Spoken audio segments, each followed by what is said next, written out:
আল্লাহ তুমি সেটাকে কবুল করে নাও। এই আকুতি অন্তর থেকে নিয়ে, এই ব্যথা অন্তর থেকে নিয়ে আল্লাহর দরবারে আমরা বলবো লাব্বাইক আল্লাহুম্মা লাব্বাইক। আমি উপস্থিত হয়েছি ও আল্লাহ, ও মালিক, আমি উপস্থিত হয়েছি। লাব্বাইক লা শারীকা লাক, হে আল্লাহ আমি উপস্থিত হয়েছি, আপনার কোনো শরীক নাই, আপনার কোনো পার্টনার নাই। আমি সাক্ষ্য দিচ্ছি আপনার একত্ববাদে, কেউ আপনার শরীক নয়, কেউ আপনার সমকক্ষ নয়। লাব্বাইক লা শারীকা লাক লাব্বাইক ইন্নাল হামদা ওয়ান নি'মাতা লাকা ওয়াল মুলক। আল্লাহ, প্রশংসা, যত প্রশংসা হতে পারে, এসব প্রশংসা, সকল নেয়ামত, সকল রাজত্ব শুধু আপনার, এগুলার কারণ নয়। আমরা মানুষের প্রশংসা করি, মূলত সেটা আল্লাহরই প্রশংসা। মানুষে আসলে কোনো প্রশংসা হয় না। কেন মানুষের প্রশংসা হয় না? কারণ মানুষ যেই কারণে প্রশংসার অধিকারী হয়েছে, সেই কারণটা কে দিয়েছে? কারোর চেহারা সুন্দর, কারোর বডিটা অনেক ফিটফাট, কারোর কথা অনেক সুন্দর, কারোর মেধা অনেক ভালো, কারোর আচরণ অনেক সুন্দর, কারোর ইবাদতটা অনেক সুন্দর। এই সৌন্দর্যগুলো সবগুলো কে দিয়েছেন? আল্লাহ রাব্বুল আলামিন দিয়েছেন। ভাইরা আমার, সেই জন্য সকল প্রশংসা, আমরা যখন কোন সৃষ্টির প্রশংসা করি যে এই তাঁবুটা অনেক সুন্দর, তাহলে এই তাঁবুটা সুন্দর করার তৌফিক দিয়েছেন যিনি, তিনি কে? আল্লাহ রাব্বুল আলামিন। আমরা যখন কোন ফুলের গ্রানের প্রশংসা করি, এই ফুলকে গ্রান দিয়েছেন কে? আমরা যখন কোন খাবারের স্বাদের প্রশংসা করি, এই স্বাদ সৃষ্টি করেছেন কে? ভাইরা আমার, এই জন্য এই তালবিয়াতে আমরা সারা জীবন যে বস্তুর পেছনে আমরা ঘুরে বেড়াই, বস্তুর জন্য পাগল করা হই, জগৎ, ইহ জগৎ যে আমাদেরকে টানে শুধুমাত্র, সেজন্য সেখান থেকে বের হয়ে এসে এই শুভ্র সাদা সফেদ পোশাক পরে আমরা মিনার ময়দানে হাজির হয়ে জানাচ্ছি ইন্নাল হামদা ওয়ান নি'মাতা লাকা ওয়াল মুলক। নিশ্চয়ই যত প্রশংসা পৃথিবীতে হয়, এই সব প্রশংসা মূলত আপনার বস্তুর প্রশংসা, সৃষ্টির প্রশংসা। এটা বাহ্যিক দৃষ্টিকোণ থেকে সৃষ্টির হলেও সেটা মূলত আপনারই, এবং নেয়ামত যা আছে এই পৃথিবীতে সব আপনারই দেওয়া। আর রাজত্ব বলতে যেটা আছে, সত্যিকারের রাজত্ব, সেটা আপনারই। আমরা তো পাহারাদার ভাই, আমরা তো পাহারাদার। আপনি শত শত হাজারো কোটি টাকার মালিক, মিলিয়নিয়ার, বিলিয়নিয়ার, ট্রিলিয়নিয়ার। আপনি এই সম্পদগুলো আপনি আমি সাথে নিয়ে যেতে পারবো ভাই? তার মানে একটা সার্টেন সময় পর্যন্ত এগুলো দেখভাল করতেছি, আমি খরচ করতেছি, রাখছি, কাউকে দিচ্ছি, কোথাও ব্যয় করছি, ফুর্তি করছি, নিয়ে যাচ্ছি, রেখে দিচ্ছি, এগুলো তত্ত্বাবধান করছি।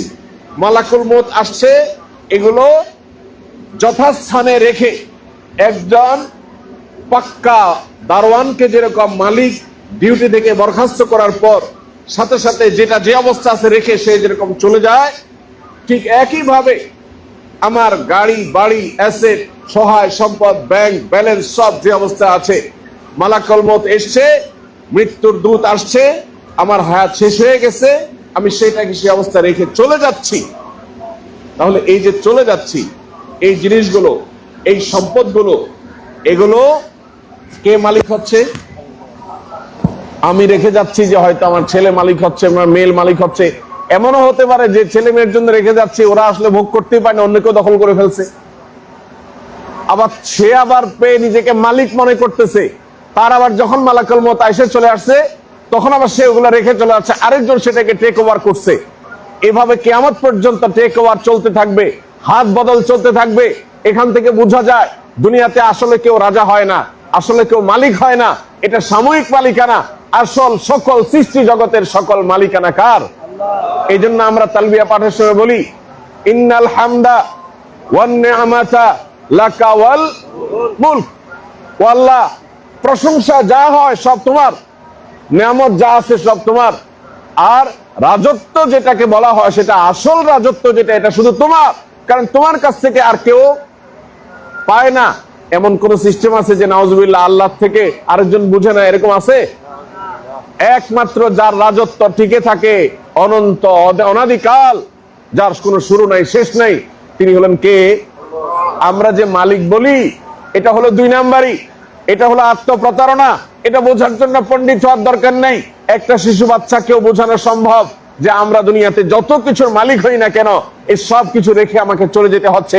এটা আরেকজন টেক ওভার করে, সে মালিক হচ্ছে, আবার সে চলে যাচ্ছে, তারপরে আরেকজন আসছে।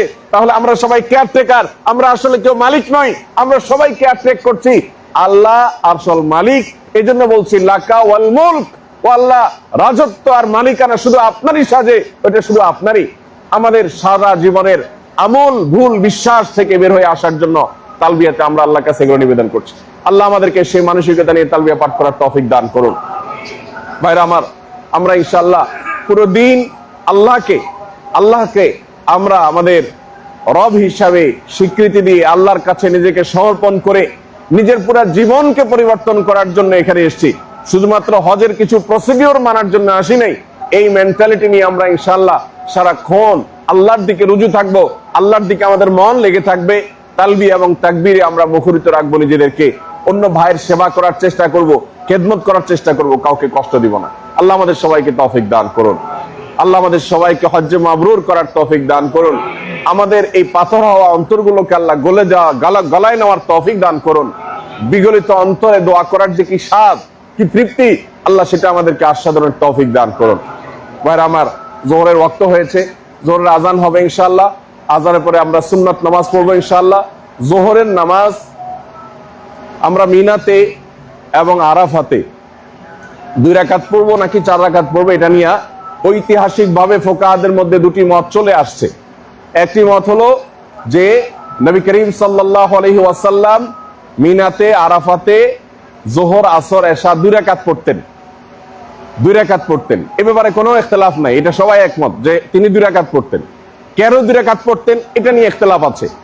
অনেক ইমামদের মতে তিনি এটা হজের অংশ হিসেবে 2 রাকাত পড়তেন, কারণ সাধারণত মুসাফির হলে পেছনে কেউ মুকিম থাকলে তিনি বলতেন তোমরা যারা মুকিম তারা 2 রাকাত প্লাস করো। কিন্তু হজের সফরে তিনি এরকম কিছু বলেছেন বলে কোনো বর্ণনা পাওয়া যায় না। এজন্য অনেক উলামায়ে কেরামের মত হলো যে 4 রাকাত নামাজ সাধারণত যেটা আমরা পড়ি হজের কারণে সেটা 2 রাকাত, হজের দিনগুলোতে জোহর আসর এবং এশা, আর মাগরিব ফজর তো যা আছে তাই। সুন্নাত মুসাফিরের জন্য ইম্পর্টেন্স না থাকলেও আমরা অবসর সময় আছে পড়লে সওয়াব পাবো। আর যারা মুসাফির না মুকিম তারা তো অবশ্যই সুন্নত পাবে, এই জন্য সুন্নত আমরা পড়বো ইনশাআল্লাহ। আর জোহরের নামাজটা নবী সাল্লাল্লাহু আলাইহি সাল্লাম 2 রাকাত পড়েছেন। অনেক উলামায়ে কেরাম এটাকে পার্ট অফ হজ, হজের অংশ হিসাবে 2 রাকাত বলেছেন, সেই হিসাবে পড়বো। আর তাছাড়া আমি নিজেও মুসাফির, যেহেতু আমার শর্ট প্যাকেজ, যারা শর্ট প্যাকেজ আসছেন তারা তো মানে কসর ছাড়া কোনো ওই নেই। আর যারা লং প্যাকেজে এসছেন তারা অন্য উলামায়ে কেরাম যেমন উলামায়ে আহনাফ, হানাফি মাযহাব উলামায়ে কেরাম সহ অন্যান্য অনেক ইমামদের মতে নবী সাল্লাল্লাহু আলাইহি সাল্লাম মুসাফির ছিলেন সেজন্য 2 রাকাত পড়েছেন।